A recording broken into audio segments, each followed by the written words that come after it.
Okay, good evening, everyone. Thank you all for joining us.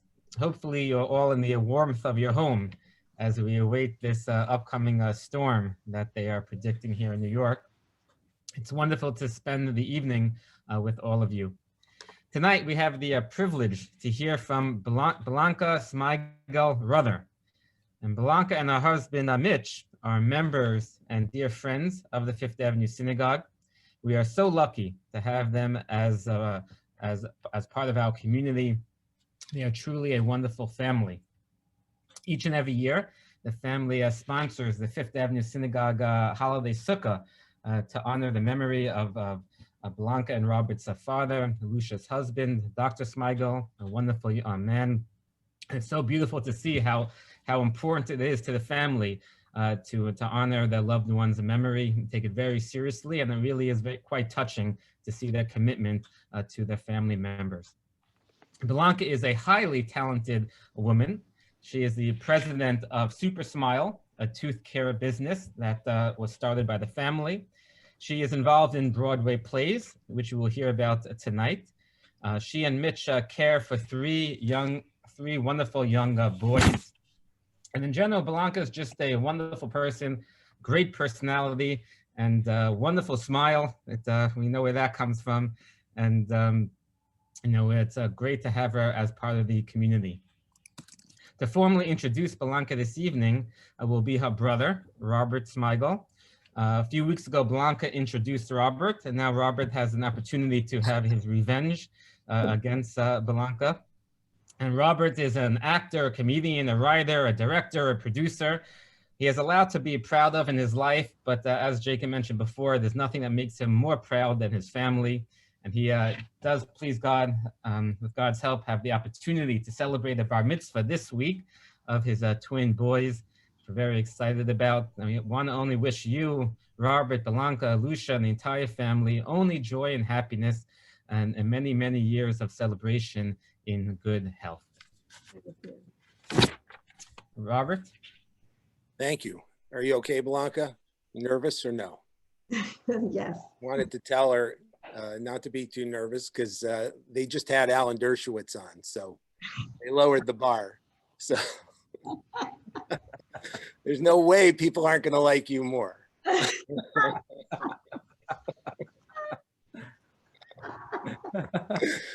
No, he's a supporter of Israel. I know. Other than that, I think the nicest thing you can say about him is maybe that massage was innocent.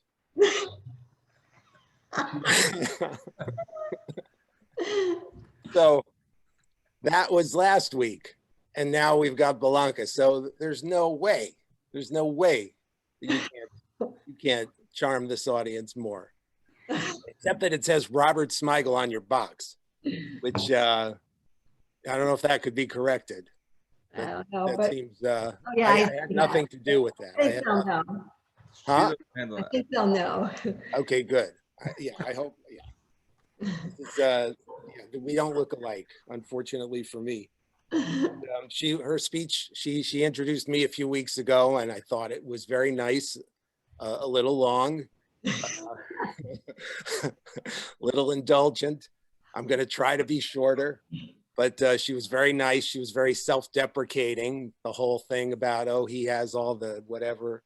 I need to create things in order for anybody to like me at all. Bellanca is a creation. Bellanca is the whole package. She's the star of, when I'm growing up, she was always the center of attention in our house, always singing and talking about stuff and introducing me to all kinds of cool music and to the Jerry Lewis telethon, which she was obsessed with because, she was very inspired by his kindness. It was the kind of thing I made fun of her for years, but at the same time, you could see Bellanca's enormous heart was evident even back then, even as a irresponsible teenager. Then when she got to college, she started taking classes more seriously and taking life more seriously. And a lot of people don't know this about her, but she volunteered for a group that supported war veterans in the 70s at a time when that was not in vogue at all. We're talking about Vietnam veterans who, a lot of people who came back from Vietnam at the time were tragically, looked down upon because it was such a controversial war. And my sister introduced me to the concept of, empathizing with these men who, through no fault of their own, were drafted and had to, follow orders and do what they had to do. And they didn't necessarily agree with the overall war, but she saw through that. She saw them as human beings. And, it was a big deal to be involved in that cause at that time, and then Bellanca became a very successful lawyer. I mean, she didn't represent O.J. Simpson or anything, but she worked for a very she worked for a very successful law firm in New York, the Jacob Fuchsberg law firm. Then she got married to Mitch, had a kid fairly quickly. By now she was in her 30s, and she had worked a long time. She passed the bar on her first try. She had all this success that had taken years to achieve. And then a few years into it, she had another boy, and she made the choice to walk away because in her mind, it was more important, it was more challenging, it was more rewarding to be a parent. And she ended up being an incredible parent. So Jacob, of course, we want you to ask her about the toothpaste company that she's running with my mom, and how interesting that is. And of course, her involvement in Broadway and the fun she has producing plays, things like Jagged Little Pill and Hamilton and many others that she's been involved in. But I hope you also ask her about what it takes to be that level of parent, to put the time in, and what it takes to create that kind of legacy. I have 3 amazing nephews of mine, her sons. That's an accomplishment that's, everything else pales in comparison to that. And it's not easy to do. It takes a lot of dedication, and it takes a lot of intelligence and empathy.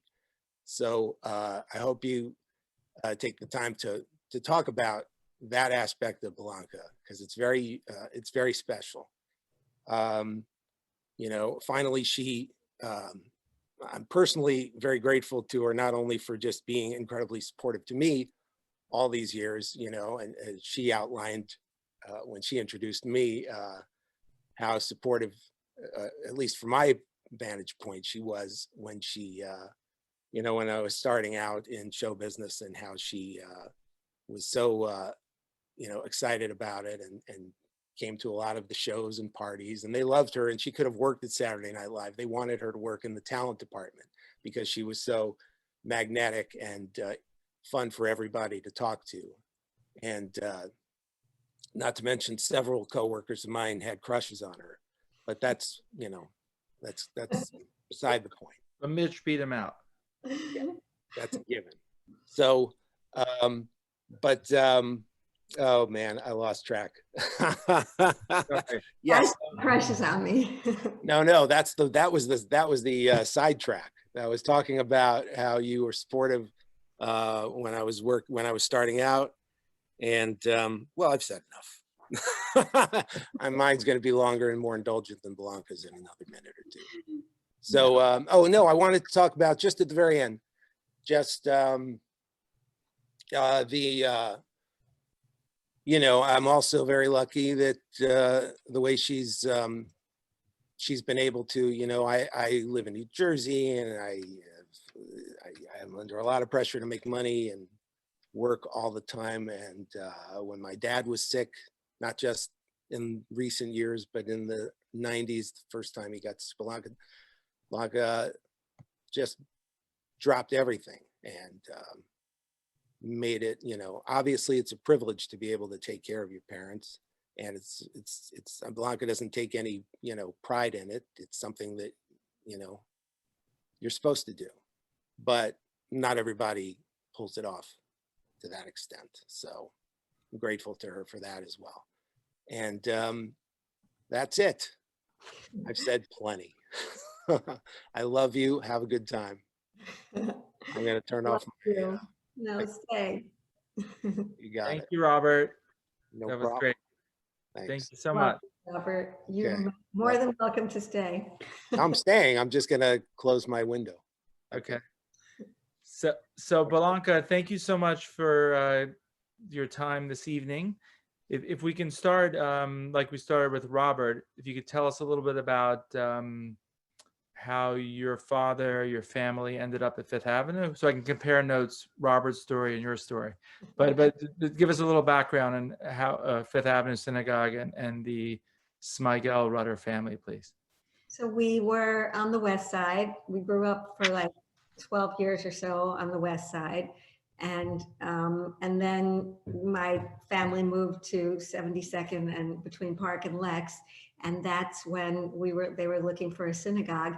And my dad fell in love with Fifth Avenue Synagogue, and so did my mom. And they loved everything about it. They loved the rabbi, they loved the small field, they loved the family atmosphere, they loved Cantor Malavani. And that's where from the time we were like young, we were there. So that's all I know. And my dad loved it. He was the dentist for every rabbi that's gone through, basically, I think almost every rabbi. And for Cantor Malavani, they were very close, and many of the congregants. And he just, he loved it. We loved it. And it's really like a second home. I mean, we felt very comfortable there. We grew up seeing, we were there when Moshe Dayan came for Kol Nidre. We were there there were just so many, and so many inspiring moments throughout all of our childhoods and lives. Even now, it's just, and watching the evolution's been very interesting. So if I don't mind, how old were you when your parents moved to Fifth Avenue? Were you a teenager? Like 12, 13. So your bas mitzvah was at the shul or after? At that time, they were like, no, Orthodox girls don't get bat mitzvah. So I sadly never had a bat mitzvah. Okay, we can make up for it. We can do Yes, one day. Okay, so walk me through. So you grew up in the synagogue. You go to high school in the city. You go to NYU College, correct? Which is, yes, and you're majoring in arts. And what? Tell me about college. I majored in dance because I loved jazz dancing, like that Broadway dancing, and they had a program where I could do that. And I majored in politics and journalism as a slash. So it was an interesting time at NYU. So and then you went to law school. So tell me about that. You wanted just to have a law degree, or you wanted to practice law? What was that? I got into politics, and I worked for Ted Kennedy for a little while, and I was very into politics. And so I decided that I wanted to try law, and I went to law school, and I really loved it. And I couldn't believe how much I loved it and how well I did, because I was not like, in college or high school, I was like an okay student, but I didn't really ever have like a passion, except for journalism sometimes. But I really loved law school, and I did well. And then I graduated and I got a job working at the Jacob Fuchsberg law firm, which did a lot of litigation. So I was in front of a jury all the time, and I was mentored by Jacob Fuchsberg, who was a judge in the Court of Appeals, which is the highest court in New York. Wow, that's impressive. So walk me through that. When did you go to Super Smile, and when did you get into Broadway? What came first? So Broadway was always a passion of mine and my brother's and my father and my mom. Like, my mom used to take us to plays all the time. My dad and my mom loved it. We went to like shows when my brother and I were probably like 3 and 4. They took us and sit there. And I remember at the end of the show, the people behind us would say, I was so worried when I saw you little kids there, and you behaved so well. Like, we really were like in engrossed. So I loved it always. I think at one point it was Super Smile. So I stopped law, like Robert said, and then I was in between whether or not I was going to work at Super Smile. I might have been working at Super Smile like a day here and a day there, coming in and trying to like learn the business. But I had the kids. And then I was talking to my brother about a show called The Me Nobody Knows, which was a show on Broadway a long time ago. And we did it in Camp Moden. We went to Camp Moden, a sleepaway camp, a Jewish sleepaway camp, and that was performed there. And I kept telling my brother, wouldn't it be great if that were on Broadway? And he said, buy the rights and bring it to Broadway, become a producer. And that's kind of what I did. Wow. So Robert kind of gave you the idea. In other words, you had the passion. So tell me, what does it mean you go buy the rights? So the play is in camp. Who do you have to buy the rights from? The play was on Broadway It was on Broadway already. Okay. In 1970, and then it was done. It got some awards, and then the rights are just sitting there, owned by the writers and the musicians who wrote it. And so I had to go get the rights in order to try to produce it and bring it to Broadway.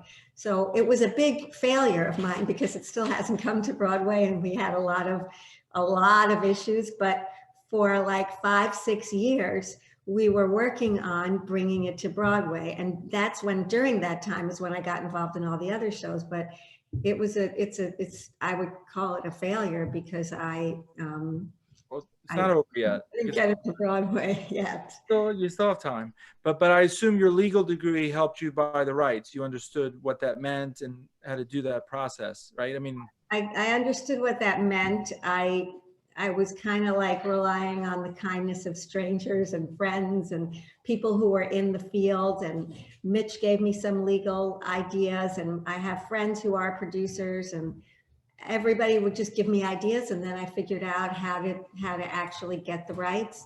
And I met with the writers, and there were 5 older men, and that's how I got the rights. And they were all very excited about it. And unfortunately, what happened during the time period is some of them passed away, and the one that stayed alive had like artistic differences with some of the creative people I hired. And so we're kind of like at a crossroad. Yeah.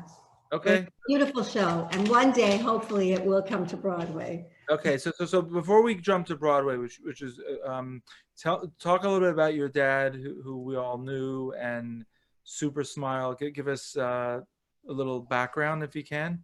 So my dad, obviously, you all knew him. I mean, he was an incredible man and always had a smile on his face, always kind, always really cared about people and really cared about making people smile and happy. And he was, as a father and as a person, incredible, but as a dentist, he's a legend in dentistry.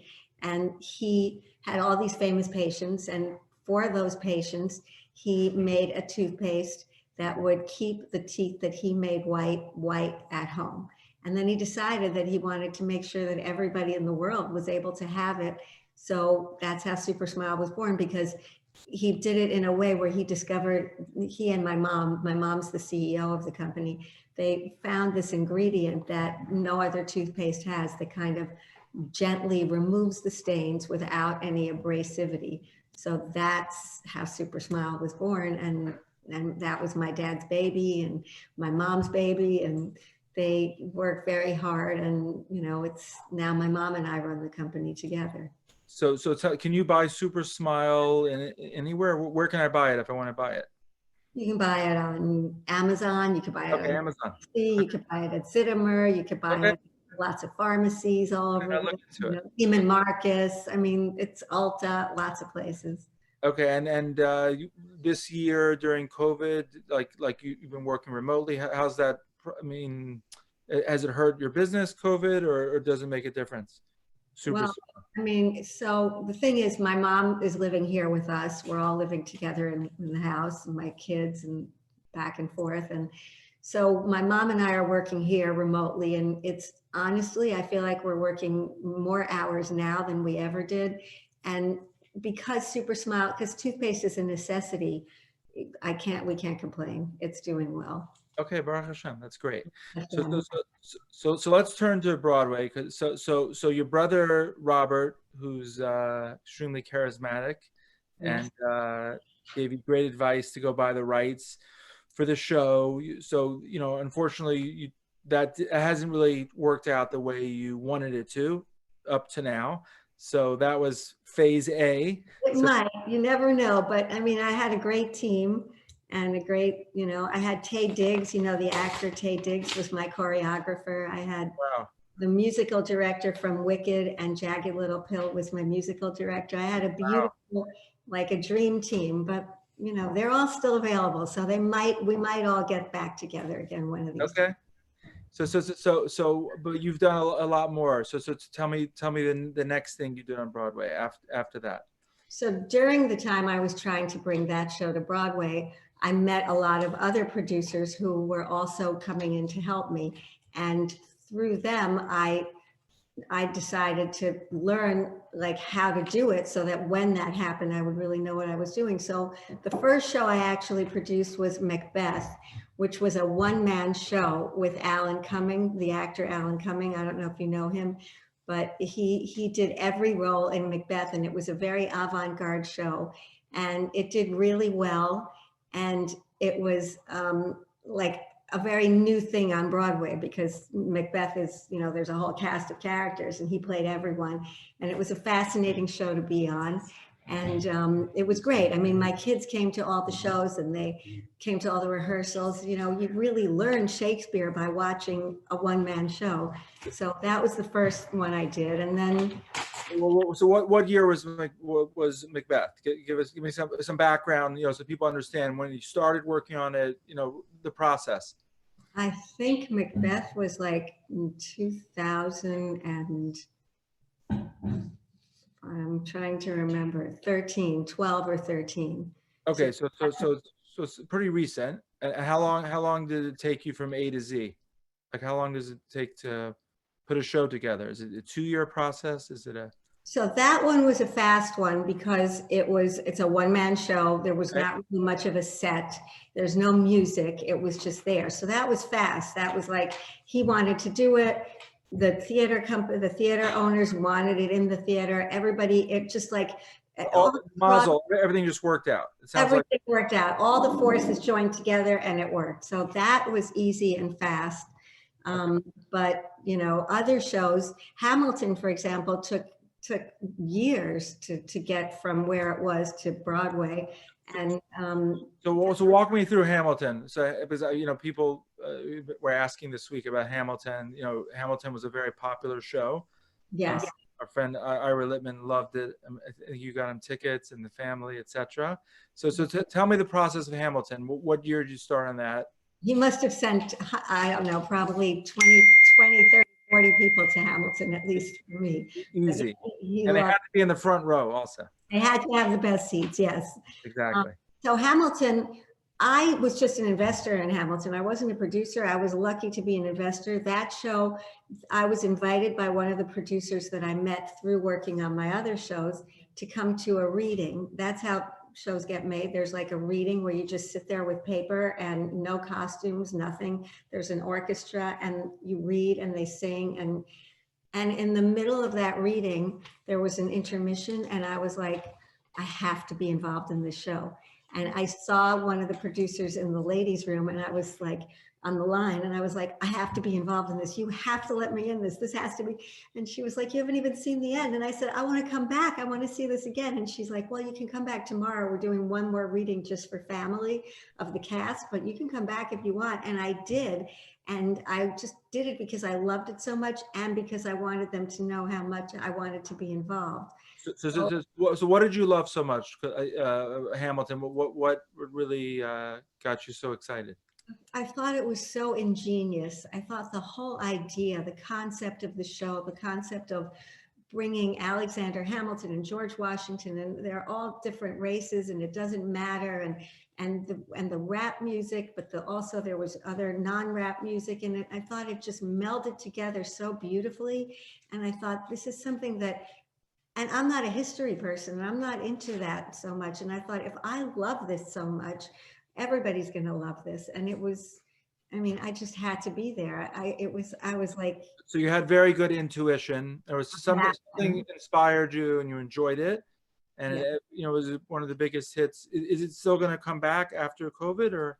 I think that's going to be the first show that opens on Broadway after COVID. Wow.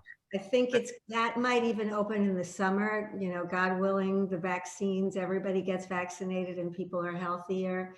I think that might be the first show that opens in sometime in the summer. Do you think people will sit 6 feet apart, or you haven't gotten that far? So that's the problem. Unfortunately, if you have a Broadway theater, you have to pay rent to the owners of the theater. And so you have to fill that theater in order to be able to make the money to pay the rent. And so if you have the 6 feet apart thing, then if you're like only 50% capacity, then it's hard, you know, so they have to work that out. That's what's happening now, is like theaters are trying to work it out. Will we allow you to just fill it 50%? And will we allow you then to pay 50%? You know, it's all these different questions that are going on right now, but they're hoping that maybe by July or August, New York and the world will be, look, Australia is opening up right already. I mean, they've got Moulin Rouge and Jagged Little Pill are going to be opening there soon. Great. So, So can you tell us, without not being specific about how much you invested, but just maybe educate people on the investing process? So you want to invest $1 million, whatever. Do you get a certain percentage of Hamilton, or you get how does it work? Percentage of profits? You know, what's the process? every show has different guidelines and rules. Every, like, musicals are different from straight plays, and there are different rules, but there are certain minimum investments, so people can invest the minimal amount, and then they get, like, you know, if you invest early, then you're going to get more for your money. If you're one of the later investors, then you might get a little less for your money. Or if you're one of the very later investors, then you might get a little more because the producer is desperate. I need that last $100,000. If you give it to me, I'll give you a great deal. So everybody gets their own kind of deal, like, you know, 1 for 1, 1 for 2, 1 for 3, 1 for 4. And then that's how it works, is you get like a certain amount on your investment. It's different if you're a producer. There are investors, like I am in Hamilton, just an investor, nothing more. You get less on your money. If you're a producer or a co-producer, you get more on your money. Okay, so you have a son who's a venture capitalist who can help educate you on negotiating these deals. Yeah, So right there. okay, good. So your advisors. So Hamilton was, it's still going. So your ROI keeps on growing. So hopefully you should do great. So Macbeth, Hamilton, tell us about some others, please. So sadly, when Dear Evan Hansen was being made, which is also a very big success, it was a good friend of mine who was producing it, and I was 100% into being 100% involved. And that was when my dad was not well, and it was a tough year, and I instead of going 100% in, I put in an investment, a large investment, but I put in an investment. And so I'm, you know, financially I'm fine, but had I been, I just didn't want to commit time or anything else to the show. So I didn't. And, you know, it won the Tony, and it's doing great. And it's, yeah, it's a great show, and it's a great show, and I love it, but I didn't, I'm happy with my decision, because my decision was to be with my family, and that was my decision, and I would never look back. But that's another show, Dear Evan Hansen. It was an odd show. People were thinking, like, why would anybody want to see this kind of a musical about kids with all these problems? But it did resonate with me, and it's a beautiful show, and it did really well. So you did well on the investment, but because your father was ill, you didn't get to put as much of your heart and soul into the producing, or what didn't you get to do? The producing? I didn't get to win the Tony. I didn't get to be like at meetings and all those things, be at the meetings and be a part of the marketing and the whole thing. But it's, I mean, I have no regrets 100%, but it was a show that I had that opportunity for. And But there are a million other shows. Couldn't Hamilton win a Tony one day also? Hamilton won a bunch of Tonys. So you're involved with that, but not as an investor, not as Only as an investor. But now I'm in a show called Jagged Little Pill, which is, Hamilton was nominated for 16 Tonys. Jagged Little Pill is nominated for 15. So it's got the most Tonys other than Hamilton. And I am a producer in that one. So I'm very excited about that. And so when did you do that? I mean, that's your 4th show already. well, no, it's many more than my 4th show, but that's my most recent show. That show opened in December of 2019. And then it ran just until March when COVID stopped it from running. But it got beautiful reviews. People loved it. And it got all these Tony Award nominations. So, we'll see how that goes. So how educate people, how do the Tonys work? Who decides the Tonys? Is it once a year, and what's that process like, please? So the Tonys are like the Oscars and the Emmys. They're the Drama Guild and they're the Golden Globe. They're once a year, and they are, there's a group of Tony voters. So there's a group of people, a small group of people that decide what shows get nominated and who gets nominated. And that's a tiny little group that sits in a restaurant and makes their decision, one night.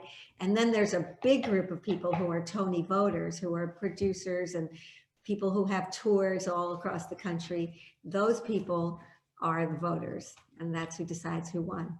So if any Tony voters are here, Jagged Little Pill. Okay. So we talked about 4 so far. We talked about Macbeth, Hamilton, Jagged Little Pill was your most recent. Any others you want to share with the group? Any others? Talk about the one that you have the rights to that hopefully will come out at a later time. I mean, I did a show that was called Sideshow. That was a really beautiful show that like the New York Times loved. Everybody loved it. It was like a critic's choice.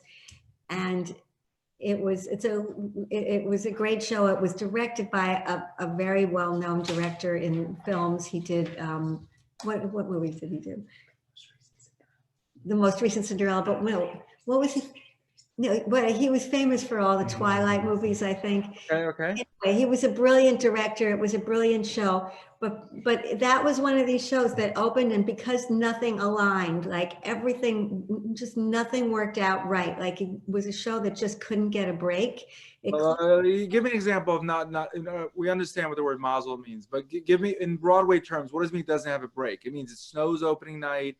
It means bad reviews. What does that mean? So that's the thing. The reviews were great. It had a really great cult following. People loved it, but it wasn't like, it's nobody's real fault. It's just that like the theater owners were saying you have to have a certain, it was just the theater owners and the producers were having some disagreements about. So there was friction between, in other words, you mentioned before, so the theater owners and the producers have to have a good working relationship. And it sounds like when that doesn't work, it creates a friction all around. So you can't just undo and go to a new theater. Like once you're at a theater, you're stuck at that location. That's a big decision, right? Yeah, because there's unions and the sets and the expense of moving. For example, there was a really good show called Beetlejuice that was like a huge hit and everybody loved it. It wasn't doing well for a while. So the theater owners were telling the producers, get out, you've got to leave. And they were trying to figure out how much is it going to cost for us to go to another theater? Because then all of a sudden they started picking up and they wanted to be able to keep going. And the theater owners were like, sorry, we have another show coming in. And so the expense of moving versus like, what do they do? So they were making decisions just as COVID happened. And I think the decision, I wasn't involved in Beetlejuice, but I heard, and it was, I think that the decision was made to, but then COVID happened and now who knows what's going to happen with it. But it was, I mean, that was a show that started off so slowly. And by the time it got to here, the producers were like, the owners of the theater were like, it should be here and get out. And then it got to here, but they were like, sorry, we already rented it. We have another show coming in. So it's all. So it sounds like there's a limited group of theaters to play new shows. There may be 100 in New York or 50. Yeah, very small amount of theaters in New York. And, you know, there's wait lists to get a show. Like there are some really beautiful shows that I've seen in readings that are just still on a wait list to get in to, you know, to get a theater. It's Done with it. it works. So you think if there were more theaters, there'd be more shows? Meaning that there are more shows than there are theaters, is what you're saying? Much more shows than there are. I think there's a beautiful Jewish show about the Barry Manilow wrote that is about, it's a true story of the first of a Jewish a cappella group called the Harmony Comedians or something. They were in pre-Nazi Germany, and there's not a lot written on them. And it was a true story, and it was a most beautiful story. You laugh, you cried, you sing along. It was beautiful.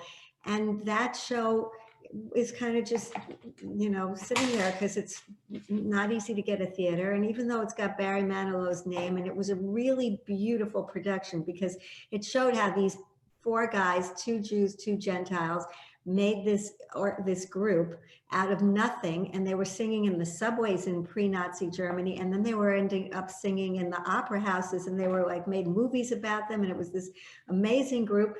And then Hitler came, and then the Jews were in the group, and then everybody knows what happened. And so it was a beautiful show about those people. And you know, it's tough to get a show produced and brought to Broadway. I was not a producer in that, but I was going to be involved in that if it got it, you know. And correct me if I'm wrong, but in order to, either Broadway is the only place to really make it. Like you can't go, let's say, to London first, or Seattle, or a smaller market. Yeah, oh yeah. Most shows go to like Seattle or Chicago. When my son Russell was living in Chicago doing comedy there, I used to fly to Chicago for the day and say, "Hey, I'm coming. I have to see this show.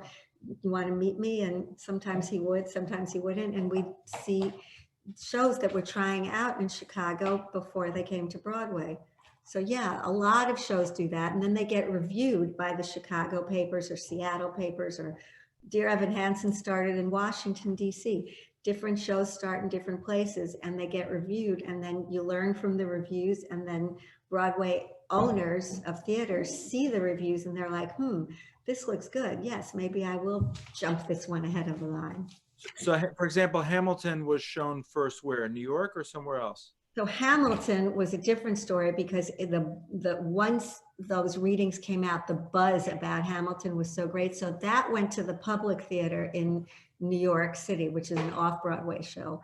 And then it came to Broadway. But that didn't have to go through the tryout process out of town because there was so much excitement about that beforehand. How about your most recent Jagged Little Pill? Was that also? Jagged Little Pill was in Boston. It was in Boston. Yeah, in a place called ART in Boston, and that in Harvard, and that was there for a while. It got amazing reviews, and then it came to Broadway. So it's really interesting because you're in the field, but like it sounds like the people that own the shows really control it. The theaters, yeah. They own the theaters, and there's no way to beat that system. I mean, there is off Broadway, but then you don't go from off to on. How does that work? You can, but off Broadway, it's, you know, it's hard to make money off Broadway. It's hard, it's the small theaters. It's hard to put a big production in off Broadway. It's just, you know, financially, it's not the same. And so people have to be willing to put, you have to really believe, you have to believe in it. And you also have to have the money and the backers. And I mean, shows cost 14 million, 13 million, 20, Moulin Rouge, I think was 29 million. Wow.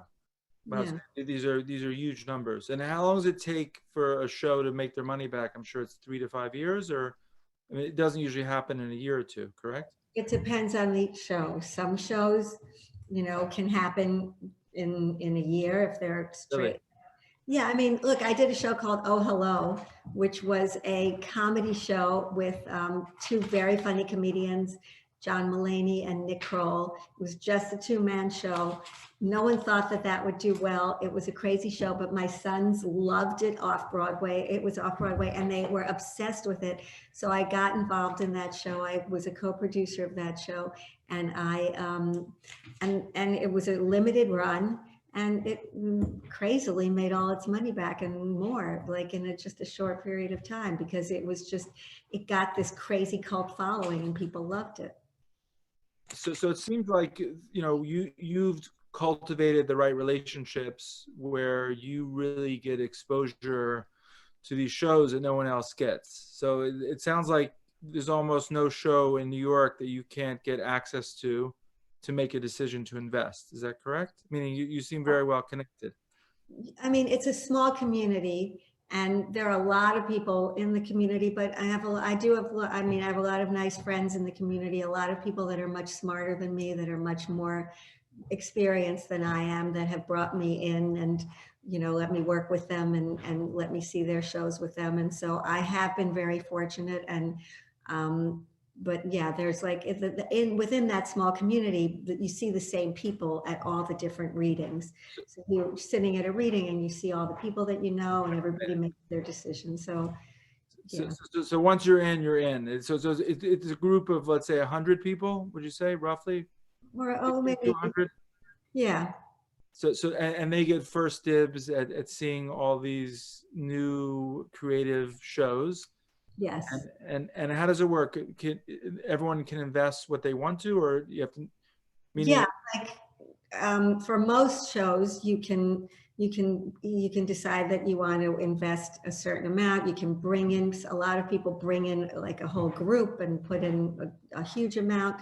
So it all depends on the person. I'm not, I don't usually bring in a whole group of people. I'm just like solo, me on my own, and just try to do the best that I can. But there are a lot of people that are, you know, that know more about how to bring a whole group in, or want to bring a whole group in, and they do, you know. Right. I go with my gut, and if I love something, I just want to be involved, me, and that's it. But you know, there are a lot of people that bring in a whole group.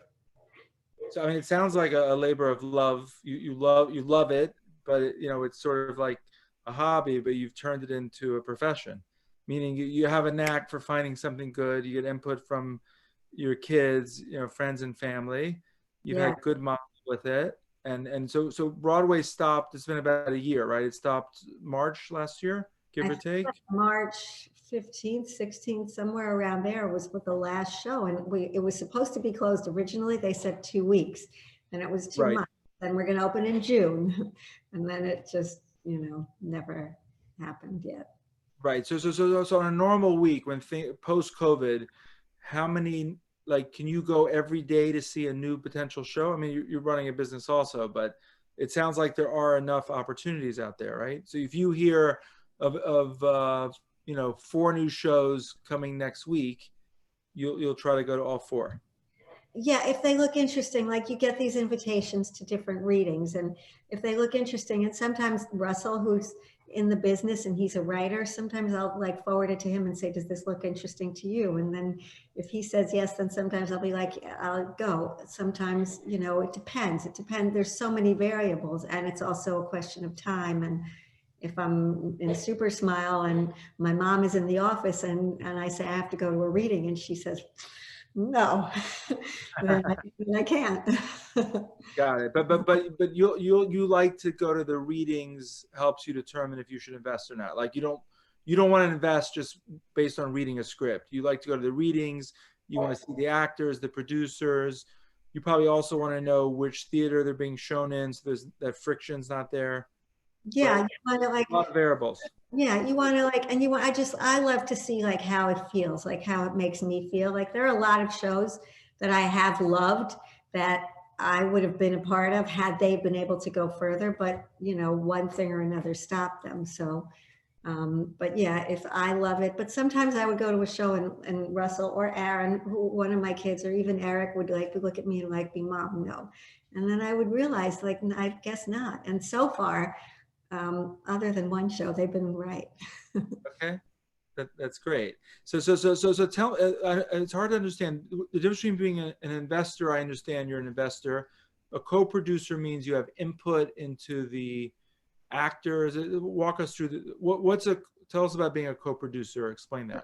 Co-producer So for example, when I was trying to do the Me Nobody Knows, I was a lead producer. So it was my show. I hired the director, I hired the choreographer, I hired the actors, and I got like this great company called Broadway Dreams to give me all these young students, because it was a show about kids, and they gave me like all these talented kids who have now gone on to become pretty famous.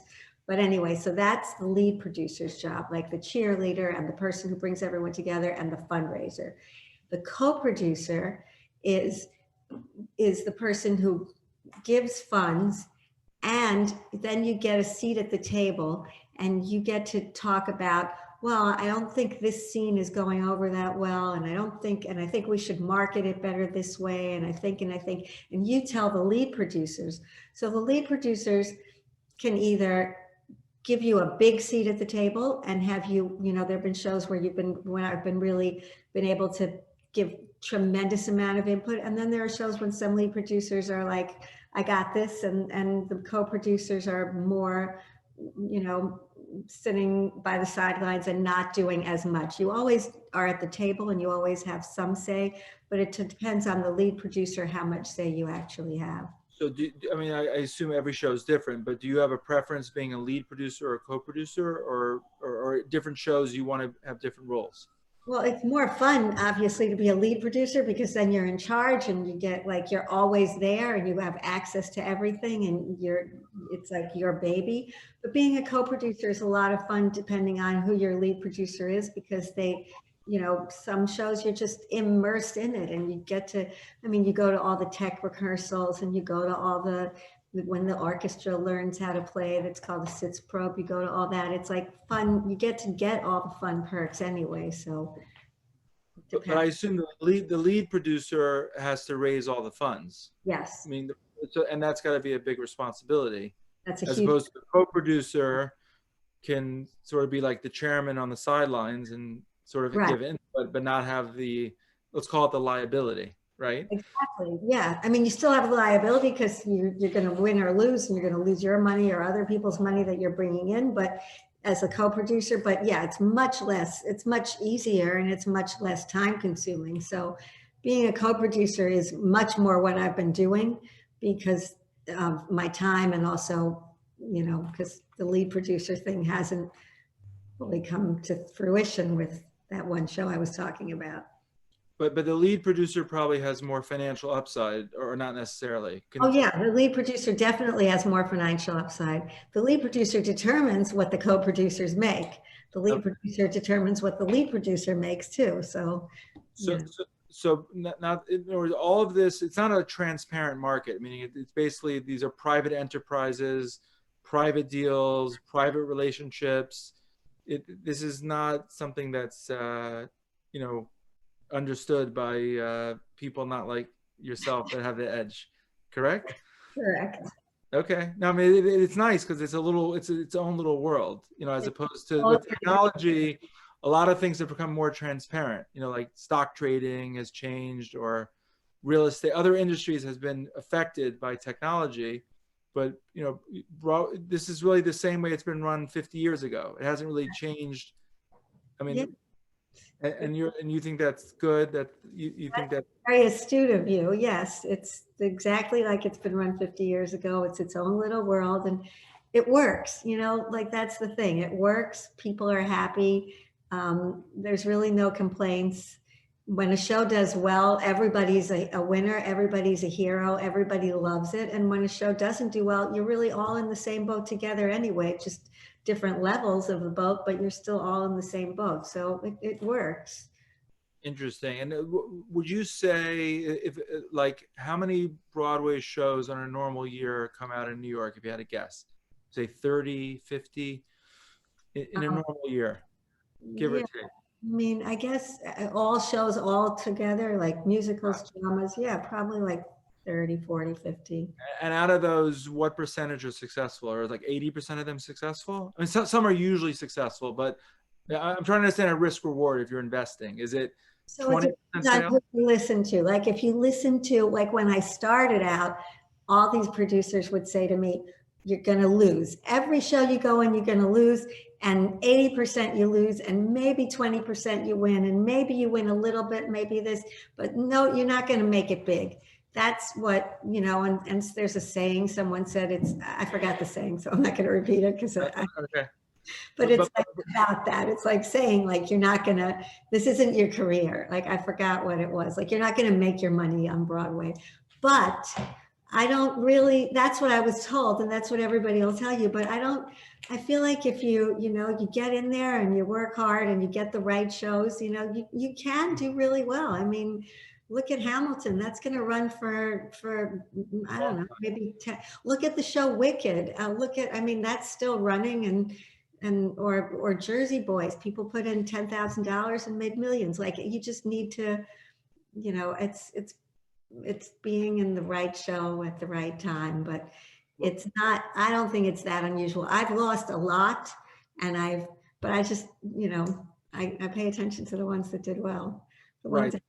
So without being specific, tell us about, you know, to protect others. So the ones that you're losing because they got a bad New York Times review, the bad relationship with the theater, bad acting, the ones that failed. To tell us, you know, why did they fail? Like, there was a beautiful musical that I worked on very much in the very beginning, and it got pretty good reviews from the Times. It did well. It got a lot of Tony nominations, but no one wanted to see a show about that subject, a musical, and it was just that at that particular time. Maybe if it opened 2 years later, maybe if it opened 2 years earlier, it was just not the right time for that show. So everybody lost everything. And, you know, they were even asking people to put in more money to keep it going for a little longer, to give it an extra chance.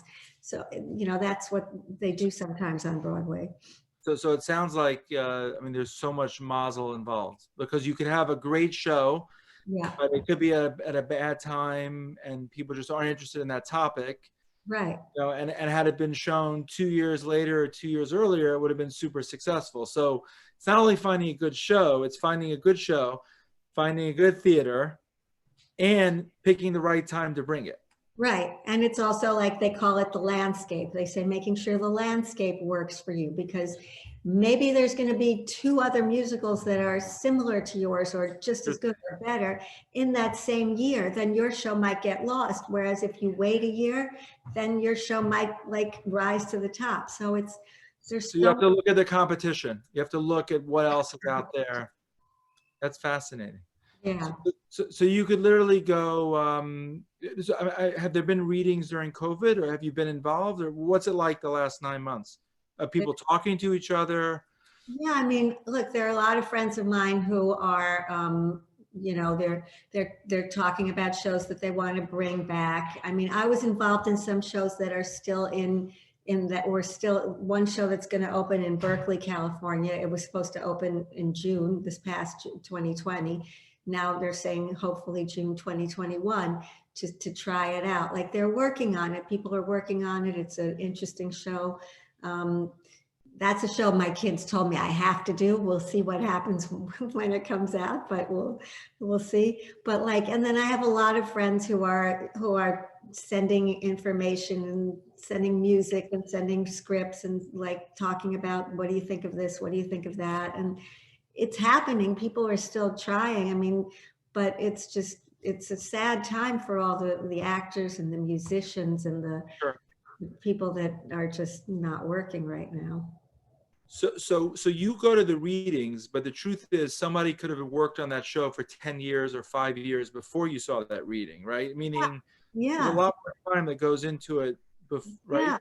Well, when I made my first reading, I had a few readings of my show. When I made my first reading, it was probably 2.5 years into us finding a director, fixing the script, trying to make the music work, making everything happen, and you know, and getting a choreographer and making it all work. Then you finally have the reading, getting the talent, getting the actors, trying to find the right actors. Then you have the reading, and then people call you up. I want to be involved. I want to be involved. I love this. Then you get then you have the money, and then you have to, and they say, but, you know, the music didn't sound contemporary enough. So then you have to talk to the musician and the writers of the music. And then, you know, that's when you get a wall in front of you, or that's when you can move forward. So that's kind of what happens. Right, but it sounds like being in the readings is the right place you feel to get involved. You don't want to get involved before the readings, right? That would be too early stage. Well, it's like there are a couple of shows I was involved with before the readings, you know, things that you believe in, you read the script, you believe in it, and you see how it could work. And then a lot of shows that I got involved in at the reading stage or right around the reading stage. And look, I took two of my kids to Seattle once, Portland, to see a show that we all thought was great. Everybody loved it. It was an incredible show. We got involved. I got involved before that reading. Everyone loved it. And then the writer told the lead producer who I was working with that, you know, he wanted to change it. He didn't want it to go that way. And then they had a disagreement, and that show is just lost somewhere right now. And So that was. Can you go back and recreate the show the way it was, or you can't do that? Once they mess it up, it's messed up, right? Right. And once there's not a meeting of the minds between the producer and the writer, then there's like not good vibes, and it just won't work. So you got to have the producer get along with the writer and the theater. Those three for sure have to get along. Is there anyone else in that group that's as important as those three? Well, the producers, the writer, the director has to be very involved as well. The director's, you know, main man or woman, main woman. Right. And then there's the theater owners, but the theater owners come around later on. Got it. So I'm sure there are a lot of people thinking of a lot of creative ideas during COVID because people are probably stifled in their home. Yeah. I think there'll be probably a lot of, after COVID, you have more readings than you ever had. I think so. I mean, I don't know if you've been following the news at all, but there have been like a few TikTok, TikTok. Yeah, sure. There have been a few TikTok musicals that have been made. One is Ratatouille, and they did a whole musical that people just wrote from their homes, and different people combined it from all over the country, maybe even the world. And that got made into a musical and was shown on the Disney Channel, maybe? Was it? Okay. YouTube. It was on YouTube. And then there was, and then Bridgerton, you know, the show Bridgerton on television, that a lot of the TikTokers are making musicals and songs about that. And they're talking about maybe making that into it might change Broadway. The COVID might change the way Broadway musicals actually come about.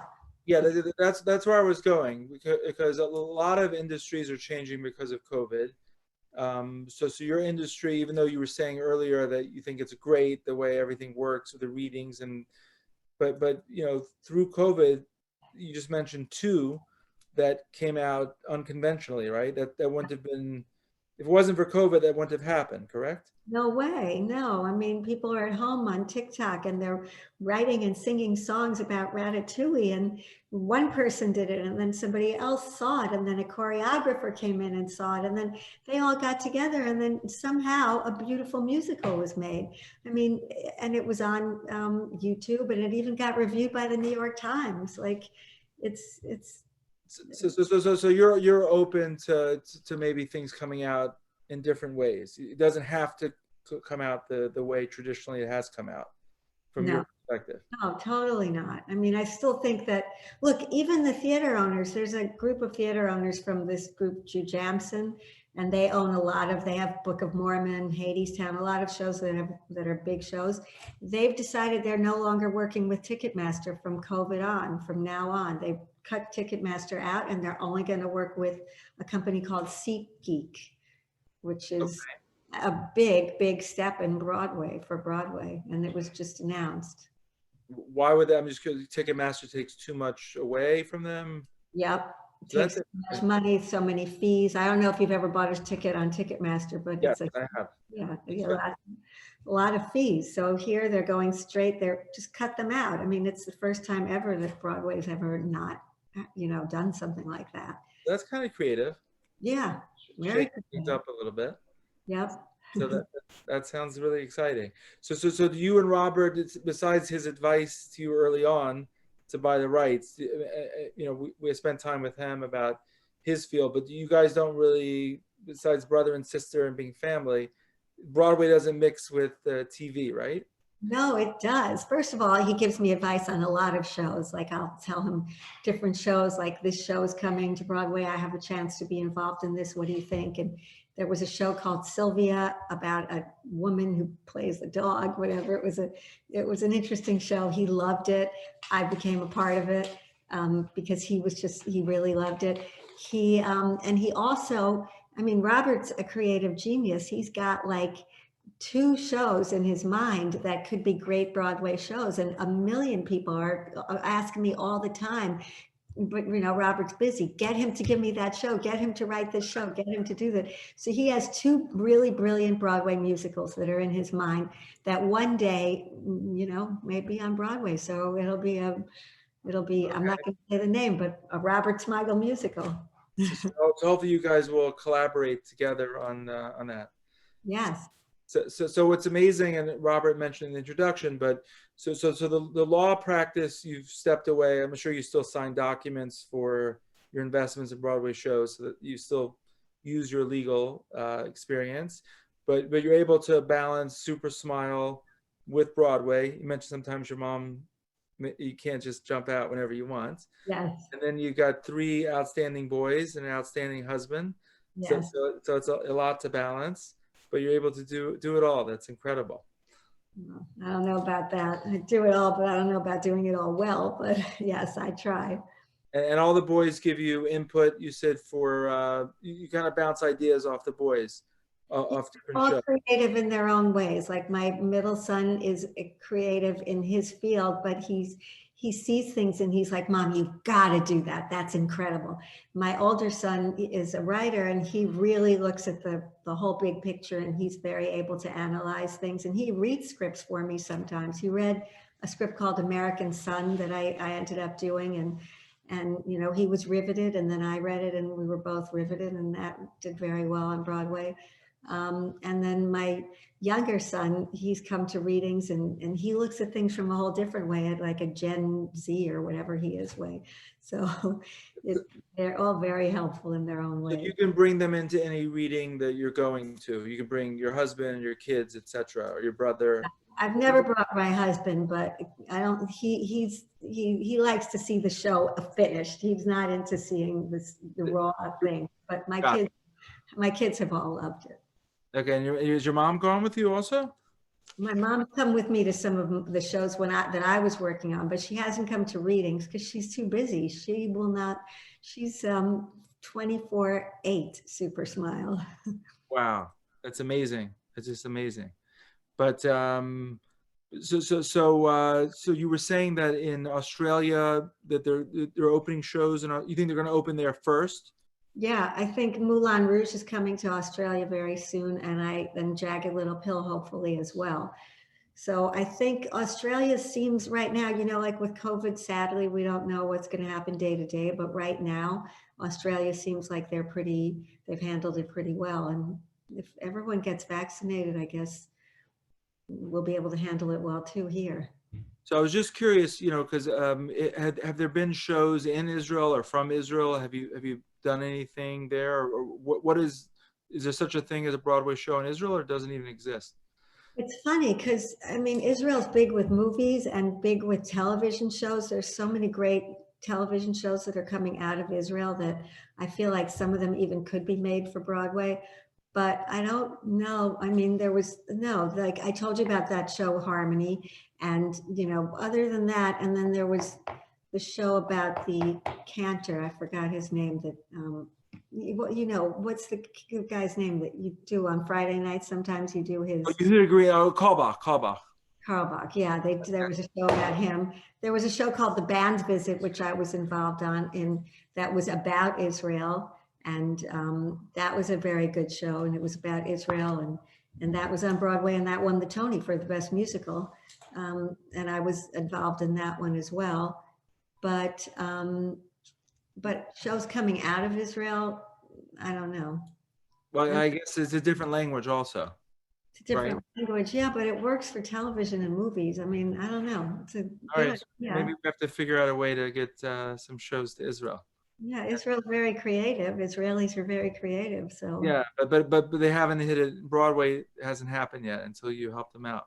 not that I know of, that I can think of. I mean, just those shows I mentioned are the only ones that have like a Jewish theme or an Israeli theme, but no. And I was just curious, Broadway related to comedy, because Robert has a funny personality, but there aren't Broadway shows today just with like one person giving comedy. That's not Broadway, right? Meaning, Well, look, see, Broadway's evolved a lot. So there's been Oh Hello, the show I mentioned, which was just two comedians on stage for the entire time.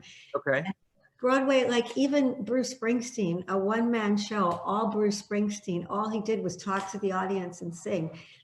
That's not your typical Broadway musical, and that was sold out for, that kept on, selling out on and on and on. They had to keep so, going. Yeah.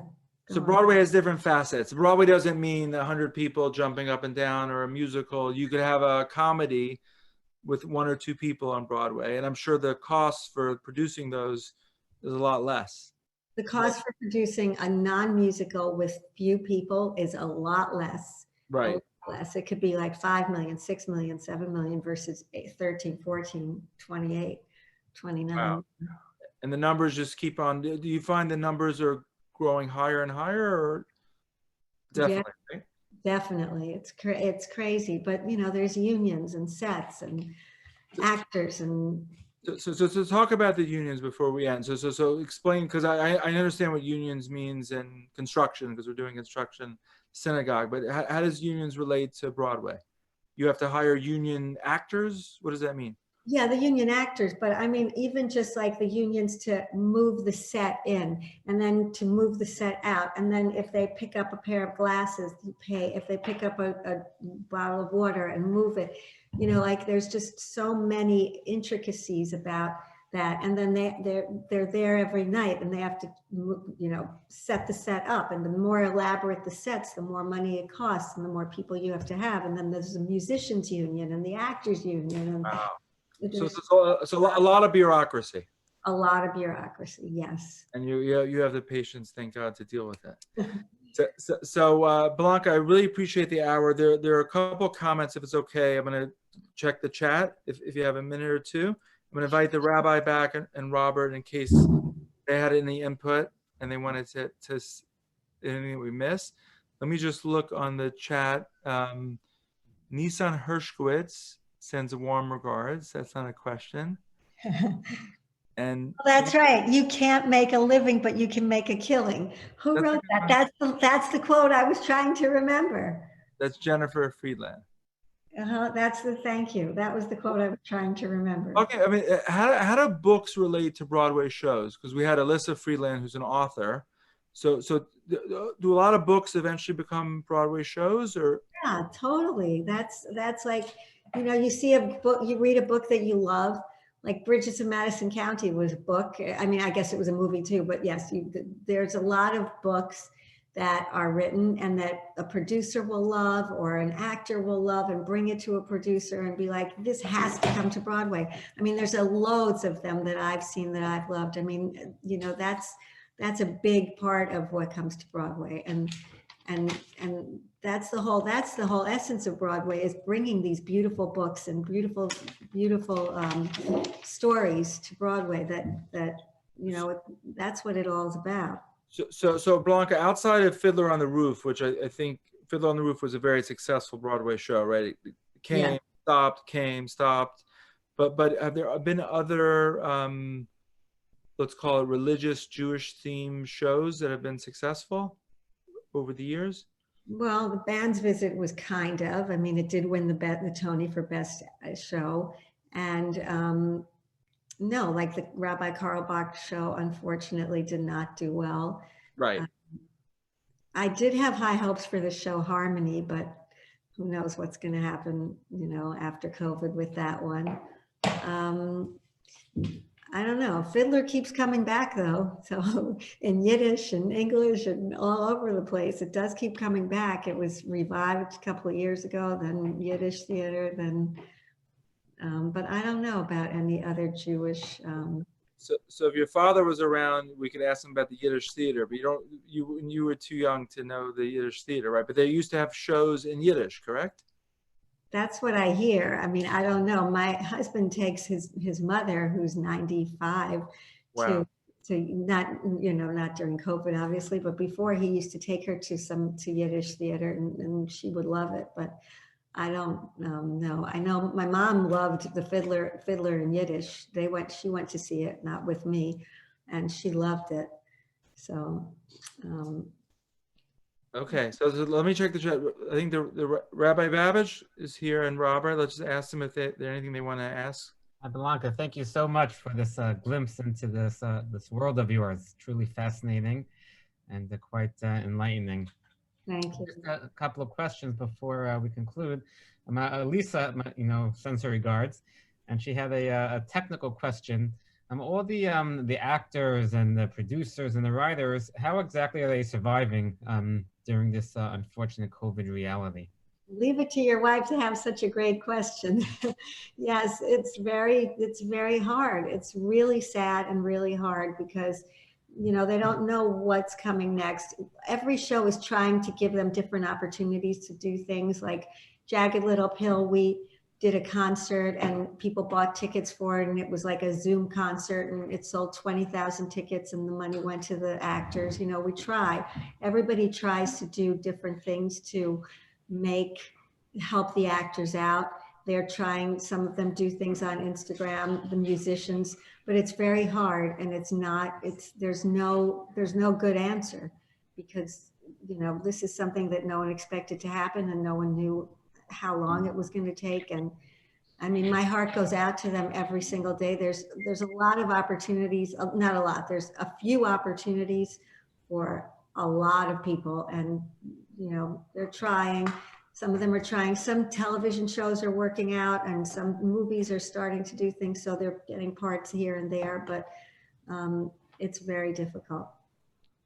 So Bellanca, go ahead, Rabbi. I was just going to get one or two questions in the chat. Well, just give me one. Bellanca, someone's asking about Hamilton. How did it translate onto film on Disney Plus? Did it go on Disney Plus, Hamilton? It did, and I think it came out great. I mean, I loved it. I think it was great. To me, there's nothing like being in a theater and live theater and all the things that can happen and the way it all works. But I thought that this came pretty close, and it did very well. And the other question, Bellanca, from an author is, what do you think about the Times reviews in general? Do you have any comments? Yeah, I mean, look, the truth of the matter is that the Times can make or break a show still, no matter what anyone says. What people are wanting to believe now and people are saying now is it doesn't matter as much, it's word of mouth. But you could get 12 reviews, and if and they could be all A+ reviews, and if the New York Times says it stinks, the New York audience doesn't buy tickets as much. Yeah, I need Ethan. Robert. Sorry. Sorry, I'm trying to. I have to work on Ethan's bar mitzvah stuff. Sorry for the unmuting. That's okay, Robert. So Bellanca, do you think that could change over time, like due to COVID, or you think that's the New York Times is still the powerhouse that can make or break a show? I do think, I mean, I hope it changes because it's so unfair sometimes people put their heart and their soul, and I'm talking about the creative people, the writers, the musicians, the actors, they put their heart and their soul into this, and then the Times can have a bad day and not write a glowing review, and they can be crushed. And I think people are realizing out of New York that that's not the be all end all. But I still think that New York audience and the New York people that buy tickets, I think that it's like, did the Times love it? So when you say the Times, who is the Times? Is it 10 people in a room that decide if they like it or not? Who is the Times? There's two main critics in the Times, and they're the ones that they control it all. Yeah, they come to see the show during previews, and You know, they write their reviews and they can love it or hate it. I mean, the sad thing is that if they love it, if they love a show, but the audiences don't love it, it's still going to do poorly. But if they hate a show and audiences love it, then it's, although Fiddler on the Roof got horrible reviews and Wicked got terrible reviews when it first came out, and Wicked is like one of the biggest hits ever. So there aren't any online reviews out there, meaning there Yeah. are. There are, and those are meaning more and more and more now. And the more people are like on all different chats and all different Reddit. You see how popular that is now. People Yes. are on all these different chats and they read things and people talk about things. And so that does have a big say into how people decide to buy a ticket. Okay, Rabbi, sorry I interrupted you, Rabbi. You were saying? Rabbi? Yeah, no, just the last question we had was, in terms of what makes a play successful, is it, or a show successful, is it just how people feel at the end? Is that emotionally, or is there some type of message that they walk away with inspired? I mean, what exactly, when you're evaluating it, are you just evaluating how you feel when you intuitively, or are you evaluating it based on a checklist of points? Well, I mean, it's one is how you feel for sure. Like if you get moved in a way like you want to cry, or you get chills, or you get excited, or you laugh a lot, or you just are engrossed. So that's one. But it's also, if some shows you can feel all those things for, and then you walk away and you're like, what was that show about again? Like if it's forgettable, but you still felt those things, and that's different from that if it just stays with you and you remember it and it comes back and stays with you. So it's different aspects of it, but it's how you feel, it's how the acting is. It's, you know, some things you just are sitting there and you're wowed by the choreography, or you're wowed by the person on stage acting, or there's just so many different things. And sometimes if you only have one, if you have like the most incredible performance, but everything else is okay, it can be a big hit because that people want to just go see that performance. Thank you. That's great. So Bellanca, this was really great. You know, it's been a challenging week. You know, we mentioned earlier, Carol Friedman passed away, and the family's still sitting Shiva. So we wanted to mention that, and they're not able to participate in tonight's program, but I'll make sure they get the tape. And Rabbi Babbage and I were talking, but you know, COVID is real, and today we lost three great rabbis. One you might know, Ira Littman was very close to Rabbi Abraham Twersky. I don't know if you know him. He arranged for him to speak at Fifth Avenue years ago for CM, and he was a great author, and we have many of his books, Living Each Week and Living Each Day, in the synagogue. Rabbi David Soloveitchik, who's one of the most famous rabbis from the dynasty of the Soloveitchik family, passed away, in Rabbi Yitzchak Shiner. So today was really a very tough day for the Jewish world and a tough week for the synagogue. And Bellanca, I really wanted to thank you on behalf of the synagogue for really, I feel like I learned so much, and I know others that will participate tonight and will look at the video will give us some insight into Broadway. And, I'm really admire you that you pursued your passion. A lot of people have passions in life, but they don't pursue them. And you really were able to, pursue something that you loved. And, Baruch Hashem, you've had good mazel, and you'll hopefully continue to have great mazel. And hopefully you'll maybe help Israel one day figure out how they can get Broadway shows. But I want to thank you for your time, and I want to thank Robert and your family. You've always been very generous. Your father passed away on Sukkot, and we really appreciate your help with the Sukkah. And we're, when we talk to you about the construction, and we're really, your husband is a Kohen, and seeing your boys up there every Rosh Hashanah Yom Kippur. We don't have many Kohanim, but you're a very important family to the shul. And I just want to thank you for everything that you do, and your mom, and wish you many years of great health and success. Well, thank you. I have to just say, we love the synagogue. I mean, Rabbi Babbage, you're incredible. Jacob, you've like exceeded expectations.